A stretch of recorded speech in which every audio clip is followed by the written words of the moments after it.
Welcome, in front of me is a SONY Xperia 1 Mark VII, and today I will show you how you can hard reset this device through settings.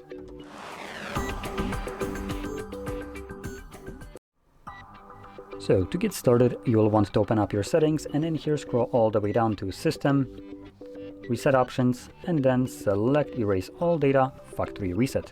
Give it a moment and this will then present you with a list of data that will be removed by this process, which includes things like music, photos, and all user data.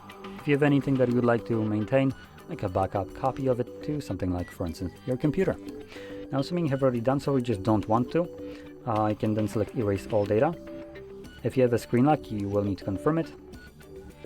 Erase all data a second time, and this will now begin factory resetting your device, and this will take about a minute, 2 minutes max to finish up. So I'm gonna let it run through and come back once it's completed for me.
And as you can see, the process is now finished, and you can set up your device however you like. So if you found this video helpful, don't forget to hit like, subscribe, and thanks for watching.